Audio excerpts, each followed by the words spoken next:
వి gold trusted gold buyers మీరు తాకట్టు పెట్టిన బంగారాన్ని విడిపించి ఈ రోజు ఉన్న మార్కెట్ ధరకు కొనబడను 7771077720.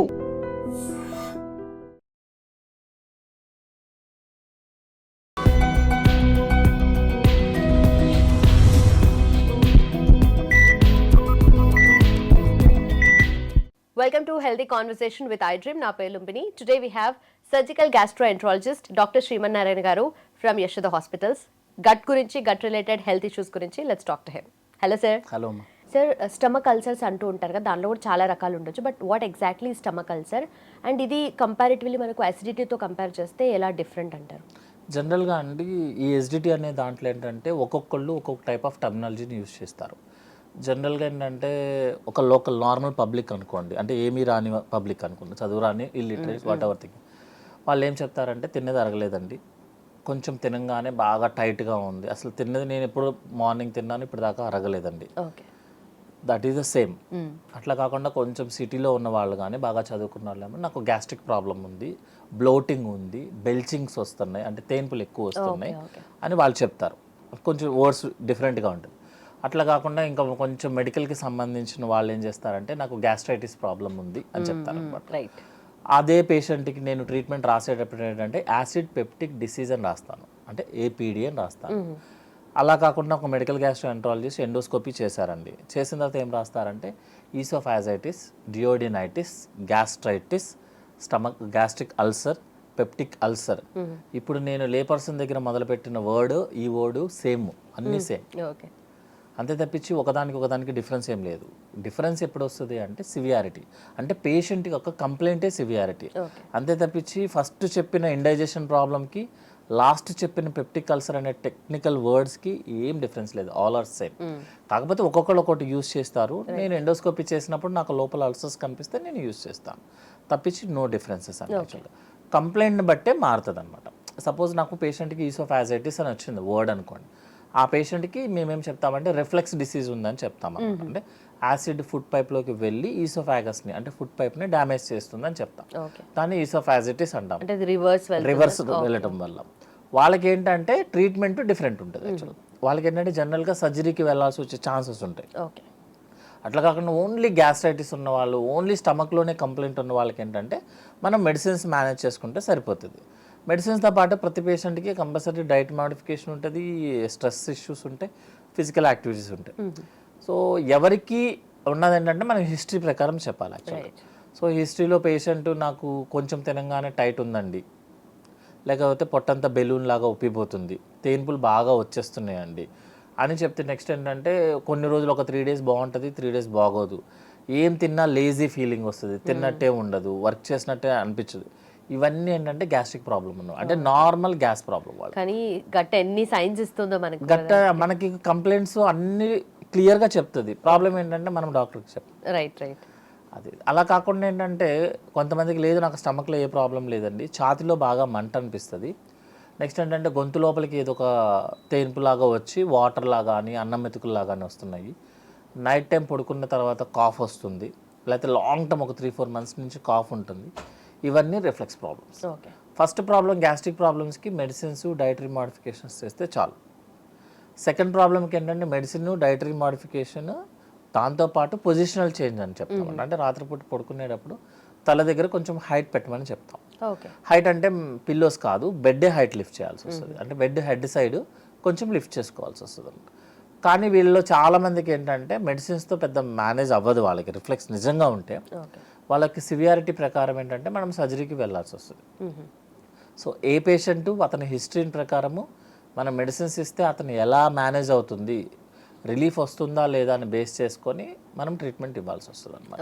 సో గ్యాస్ట్రిక్ అల్సర్ అనేది చూడటానికి టెక్నికల్గా ఒక వర్డ్లో అనిపిస్తుంది కానీ they have multiple issues. Okay, but ఆ గ్యాస్ట్రిక్ అల్సర్ అనేది ఎందుకు అరైజ్ అవుతుంది అండ్ ఎలా ఉంటుంది? బాగా ఎసిడిటీ ప్రాబ్లమ్స్ ఎక్కువ ఉన్న వాళ్ళకి అల్సర్స్ ఫామ్ అయిపోతుందండి లోపలికి. మనకి ఏంటంటే స్టమక్ లోపల pH వాల్యూ 0.8, అంటే మనం ఆల్మోస్ట్ లైక్ కెమికల్స్ యూస్ చేస్తాం, కెమికల్ ఫ్యాక్టరీలో యూస్ చేసే లేకపోతే మన బాత్రూమ్స్ క్లీన్ చేసే యాసిడ్స్ ఉంటాయి కదా, దానికన్నా హై పవర్ఫుల్ అనమాట యాక్చువల్గా మన ఫుడ్ అరగడానికి. ఎప్పుడైతే మనము మరీ ఎక్కువగా డైట్ చేస్తున్నా, ఫాస్టింగ్స్ ఎక్కువ చేసినా, టైంకి తినకపోయినా ఆ యాసిడ్ లెవెల్స్ ఎక్కువ అయిపోతాయి, బాగా ఎక్కువ అవుతాయి. అంటే అదే యాసిడ్ లెవెల్స్కి డైజెషన్ చేసుకోవడానికి ఫుడ్ దొరకలేదు అనుకోండి, మన స్టమక్ లోపల ఉన్న లేయర్నే డ్యామేజ్ చేస్తుంది. ఆ డ్యామేజ్ చేసే ప్రాసెస్ పేరే అల్సర్. Okay okay. అదేంటంటే మనకి పై లేయర్ ఒక్కసారి బ్రీచ్ అయింది అనుకోండి అల్సర్ లాగా, మన యాసిడ్ లోపలికి వెళ్ళిపోతూనే ఉంటుంది, అంటే లేయర్స్కి వెళ్ళిపోతూనే ఉంటుంది. తర్వాత ఫస్ట్ అల్సర్ అనుకుంటాము, కొన్ని రోజుల తర్వాత బ్లీడ్ అవుతుంది, కొన్ని రోజుల తర్వాత అది క్యాన్సర్స్ కింద కన్వర్ట్ అవుతుంది. సో ఒకసారి అల్సర్ ఫామ్ అయింది అంటే కీప్ ఆన్ డ్యామేజింగ్ అనమాట. సో ఫస్టే రాకుండా చూస్తాము, ఒకవేళ వచ్చిన తర్వాత అల్సర్ని as easily as possible heal అయ్యేలాగా చూడాలి. కొంతమంది క్వశ్చన్స్ అడుగుతారనమాట, ఏంటంటే గ్యాస్ట్రిక్ అల్సర్ లాస్ట్ టైం మాకు ఎండోస్కోపీలో గ్యాస్ట్రిక్ అల్సర్ అని వచ్చిందండి, ఇప్పుడు కండిషన్ ఎట్లాగో కనుక్కోవాలి, ఏం చేయాలనేది. చేయాలంటే ఎండోస్కోపీ చేయాలి, కానీ మీ కంప్లైంట్ బాగానే ఉందనుకోండి, సపోజ్ మీకు ఏ కంప్లైంట్ లేదు, హ్యాపీగా ఉంది, నో ప్రాబ్లమ్స్, మీరు లోపల ఎండోస్కోపీ చేసి లోపల నాకు అల్సర్ ఉన్నా నేనేం ట్రీట్మెంట్ ఇవ్వను. సో అల్సర్ ఉంది కదా అని ఎండోస్కోపీ చేసి చెక్ చేసుకోవాల్సిన అవసరం ఏం లేదు యాక్చువల్గా అనమాట. సో అల్సర్ నెగ్లెక్ట్ చేస్తే బ్లీడ్ అవ్వచ్చు, అల్సర్ నెగ్లెక్ట్ చేస్తే క్యాన్సర్ కింద కన్వర్ట్ అవ్వచ్చు, బట్ జనరల్గా హీల్ అయిపోతుంది, that's not issue. Okay. So మీరు అన్నట్టుగా అది కంప్లీట్గా లేయర్స్ లోపలికి వెళ్ళిపోతూ ఉంటుంది స్టమక్లో. ఒకసారి పై లేయర్ కనుక బ్రీచ్ అయితే, ఇప్పుడు సేమ్ మనకి బిల్డింగ్లో ఉందనుకోండి, మీకు బిల్డింగ్ పై లేయర్ కనుక బ్రీచ్ అయ్యి వాటర్ లోపలికి ఎంటర్ అయింది అనుకోండి, ఇంకా ఎంటర్ అవుతూనే ఉంటుంది, లోపలికి వెళ్ళిపోతుంది, మీరు ఏం చేసినా అది ఆగదు యాక్చువల్గా. బట్ ఇది ఏ కండిషన్లో ఉంది అనేది end of the day problem వచ్చిన తర్వాతనే బయటకి తెలుస్తుంది కాబట్టి మనకు కంప్లైంట్ని బేస్ చేసుకొని మనకు ప్రాబ్లం ఐడెంటిఫై అవుతుంది తప్ప, ఇప్పుడు కొంతమంది పేషెంట్స్ వస్తారు అల్ట్రాసౌండ్ కానీ ఎండోస్కోపీ కానీ చేయించుకొని వస్తారు, వాళ్ళకి ఏ కంప్లైంట్ ఉండవు, ఉండనప్పుడు ట్రీట్మెంట్ ఇవ్వాల్సిన అవసరం లేదు యాక్చువల్గా, కొన్ని కండిషన్స్లో తప్ప. లైక్ సపోజ్ గాల్ బ్లాడర్లో స్టోన్స్ కానీ చిన్న చిన్న స్టోన్స్ ఉన్నాయి అనుకోండి, అతను కంప్లైంట్ ఉన్నా లేకపోయినా కొన్నిసార్లు మనం సర్జరీకి వెళ్ళాల్సి వస్తుంది. అట్లా కానీ లేదు నాకు ఫ్యాటీ లివర్ ఉందండి, నాకు పొట్ట లోపల గ్యాసెస్ ఎక్కువ ఉన్నాయండి, నెక్స్ట్ నా పేగు కొంచెం ఉబ్బి ఉందండి, అన్నీ ఏంటంటే నార్మల్ వే, మీకు నార్మల్, సో వాటికి ఏం ట్రీట్మెంట్ ఇవ్వాల్సిన అవసరం లేదనమాట. సో ప్రతి గ్యాస్ట్రిక్ పేషెంట్ అందరికీ మనం ట్రీట్మెంట్ ఏమి కంప్లైంట్ని బట్టి ట్రీట్మెంట్ వస్తుంది. Okay. So obviously gastric ulcer రాకుండా ఉండాలి అంటే మనం చేయాల్సిన లైఫ్ స్టైల్ చేంజెస్ ఏంటంటే డైట్ అండి, మెయిన్ డైట్. యాక్చువల్ డైట్ అంటే డైటింగ్ చేయమని చెప్పాలి, డైటింగ్ ఫాస్టింగ్ చేయడం వల్లనే ఎక్కువ డైట్ కాదు కానీ అసలు జనరల్గా proven diet is balanced diet అని చెప్తాం.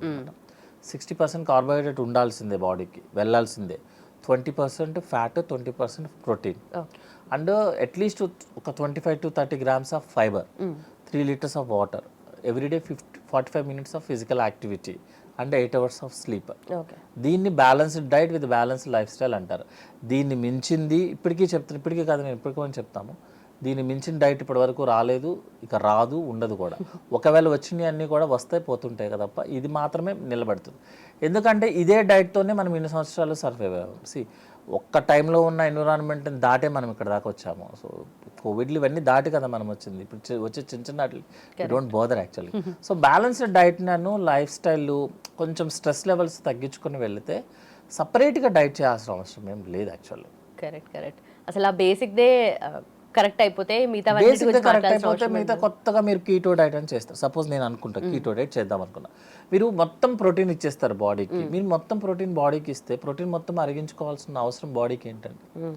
ఇంకోటి, మీరు ఏ కెమికల్ ఫ్యాక్టరీ కన్నా వెళ్ళండి, డైరెక్ట్గా 2 లిక్విడ్స్ని వాళ్ళు ఎవరు కలిపి చెయ్యరు, దానికి ఒక బేస్ ఉంటుంది, ఆ బేస్ మీద ఒక లిక్విడ్ దాని మీదే రియాక్ట్ అవుతుంది, కెటలిస్ట్ అంటాం. వితౌట్ కెటలిస్ట్ మీకు కెమికల్ రియాక్షన్ అవ్వదు. అట్లాంటప్పుడు మీకు మన బాడీలో ప్రోటీన్ డైరెక్ట్గా డైజెస్ట్ ఎట్లా అవుతుంది? బ్యాక్గ్రౌండ్లో కార్బోహైడ్రేట్ ఉంటేనే ప్రోటీన్ డైజెస్ట్ అవుతుంది. అందుకే ప్రోటీన్ తినే వాళ్ళందరికీ, ఆర్టిఫిషియల్ ప్రోటీన్స్ తినేవాళ్ళు, మన బాక్స్లు కొంటారు కదా, వాళ్ళందరికీ బ్లోటింగ్ అనేది వెరీ కామన్. వాళ్ళకి మోషన్స్ కూడా జనరల్గా రావు, వస్తే ఆగవు. సో నా ఉద్దేశం ప్రకారం ఏంటంటే అన్నీ ఉన్న డైట్ తీసుకోవడం, మీకు ఏ రోజైతే ఎంతైతే అవసరమో అంత తినడం, ఎప్పుడైనా మీకు నిజంగా తినాలనిపిస్తే ఆ రోజు తినేసి కంప్లీట్ యువర్ హంగర్. అంతేగాని ఫ్రైడే సాటర్డే వరకు చీట్ మీల్ అని వెయిట్ చేస్తారు, చీట్ మీల్ రోజున వారానికి సరిపడా రేషన్ అయిపోతుంది. అట్లా కాకుండా మీకు ఏదైతే అవసరమో ఆ రోజు కంప్లీట్ చేయండి, ఏం కాదు, నథింగ్ టు. అండ్ ఈ మధ్య ఎక్కువగా మీరు అన్నట్టుగా అన్ని రోజులు వెయిట్ చేసి సింగిల్ టైంలో వీకెండ్లో చేసినట్టుగా ఒమాడ్ అని కూడా చేస్తున్నారు, 1 meal a day అని చెప్పేసి. ఆ కంప్లీట్ డేలో ఒకటే మీల్ తీసుకోవడం కూడా మరి ఎఫెక్ట్ అవుతుంది కదా? ఇప్పుడు నేను ఒక normal employee, just normal employee, నా పని ఏంటంటే సిస్టమ్ మీద కూర్చోవడము, వర్క్ చేసుకోవడము, I don't use more calories అనుకోండి. మీరు 1 day మీల్ కాదు, అది కూడా తినకపోయినా ప్రాబ్లం లేదు. అట్లా అని కాదు, దాన్ని ఇప్పుడు మీరు 1 day ఏదైతే మీల్ అనుకుంటున్నారో దానిని డివైడ్ చేసి బ్రేక్ఫాస్ట్, లంచ్, డిన్నర్ తినండి, తప్పే ఉంది అందులో. మీరు డిన్నర్ సపోజ్ 10% తినండి, మీ ఫుడ్ మొత్తంలో మీ డిన్నర్ 10% తినండి. ఎవరు అడిగి చేంజ్ ఏం అవ్వదు కదా. మీరు ఫైనల్గా 2000 క్యాలరీస్ తీసుకోవాల్సిందే కదా. ఆ 2000నే డివైడెడ్ పోర్షన్లో తీసుకోండి. ఎందుకంటే మన బాడీలో as production of juices 24 hours. మీరు తినే ఫుడ్ తింటున్నారా తినట్లేదా దానికి సంబంధం లేదు. బట్ టైమింగ్స్ ఫాలో అవ్వడం వల్ల కూడా ఆ టైమింగ్ ప్రకారం మనకు ఆల్రెడీ అలారం క్లాక్ ఫిక్స్ అయి వస్తాం యాక్చువల్గా. ఇప్పుడు సపోజ్ మీరు ఇండియన్ సెటప్లో ఉన్నారనుకున్నాము, కరెక్ట్గా సూర్యుడికి చంద్రుడికి మనకి సెటప్ ఆల్రెడీ ఫిక్స్ అయి వస్తుంది. ఇప్పుడు పొద్దున్న 7కి ఎందుకు లేగాలి, 11కో 12కో లేవచ్చు కదా. రాత్రి ఎందుకు 9 అవ్వగానే మనకి ఎందుకు నిద్ర వస్తుంది. మీరు మళ్ళీ వేరే కంట్రీకి వెళ్ళారు, అక్కడ ఉన్న మనకి చేంజెసే కదా, దాని ప్రకారమే మనం చేంజ్ అవుతుంటాం కదా. అంటే అలారం క్లాక్ అనేది మన ఎన్విరాన్మెంటల్ బేస్ చేసుకొని ఫిక్స్ అవుతుంది, మనం తినే ఫుడ్ని బేస్ చేసుకొని ఎప్పుడు ఫిక్స్ అవ్వదు. సో మీరు ఇంకొకటి ఏంటంటే మన బాడీలో ఉన్న చిన్న డిసడ్వాంటేజ్ ఏంటంటే all juices are continuous flow.